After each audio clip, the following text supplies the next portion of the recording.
از این پس صفیه خان را از ازبکستان نیز میجویند. پس از 20 روزی جستجو پدری صفیه خانی 9 ساله سید اعظم خان رحمتوف تصمیم گرفت که دخترش را از پایان آب سیردریا جمهوری ازبکستان نیز جستجو کند و با این مقصد به شعبه کارهای داخلی جمهوری تاجیکستان در شهر خوجند مراجعت کرده است. روزهای نزدیک مکتوبی رسمی آماده می شود و به کشوری همسایه می فرستند تا دخترک را از پایان آب سیردریا که به حدود جمهوری ازبکستان داخل می شود جستجو کنند.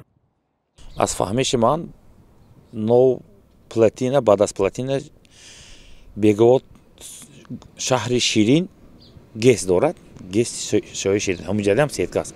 چون که آب بر اساسی که آب سیردریا بلند شاید فرزند گذشته برفتگی باشد ما بیخبر نمونیم.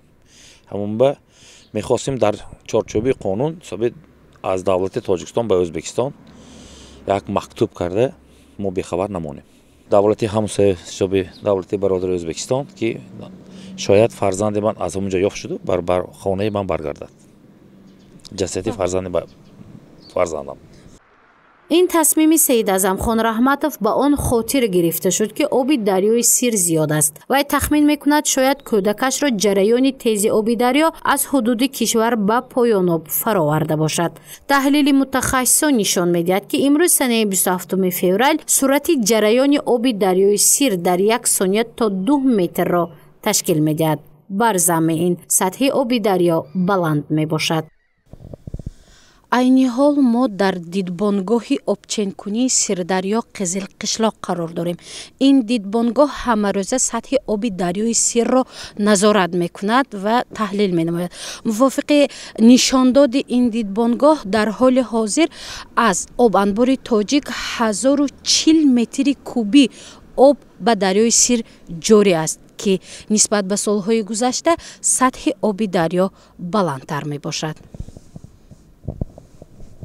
بلند بودن سطح آب دریای سیر برای جستجوی صفیه خان 9 ساله بهانه بوده نمیتواند. از این رو نجات دهندگان شعبه ریاستی کمیته حالتهای فوق‌العاده و مدافع گرجدنی در شهر خوجند جستجو را تا حدود آخران جمهوری تاجیکستان ادامه میدهد که آن نزدیک به کشوری بی‌کابوت ازبکستان است. گفته می شود که جستجوی دخترک تنها روی آبی صورت میگیرد.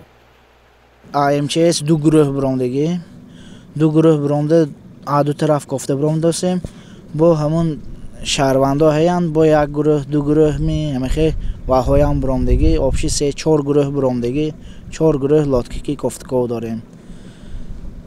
سطح آب بلند بودنش 20 روز است حالی هم جستجو داریم نیافتیم. در همین حال تحلیل های دیدبانگاه آبسنجی قزل قشلاق که در حدود ناحیه باباجان غفوروف جایگیر است نشان می‌دهد که تا رفت سطح آب دریا بالا شده ایستاده است. این دیدبانگاه مقدار آب از آب انبار خارج شده را میسنجد. مثلا امروز سنه 27 فوریه از آب انبار تاجیک به دریای سیر در یک ثانیه 1040 متر کوبی آب وارد می شود که این رقم در قیاس به سالهای گذشته زیاد است.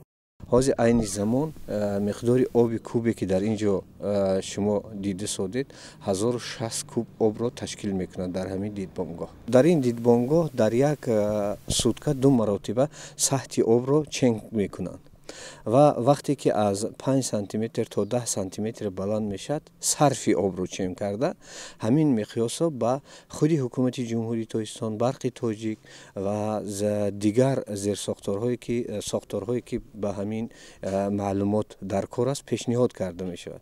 از مرکز آب و هواسنجی ولایت اطلاع میدهند که حالا در آب انبار تاجیک نزدیک به 5 میلیارد کوب آب ذخیره است. از این رو اقتدار دیگر جمع کردن آب را این آب انبار ندارد. محض به این خاطر سطح آب دریای سیر نسبتاً زیادتر است. اما این حالت به جستجوی صفیه خان 9 ساله خلل ایجاد نمی کند. نجات دهندگان امروز تا سرحد حدود ازبکستان جستجوی او را ادامه می دهند. گزارش مفتون شکر و نسیم رحیموف برای برنامه اطلاعاتی خبر.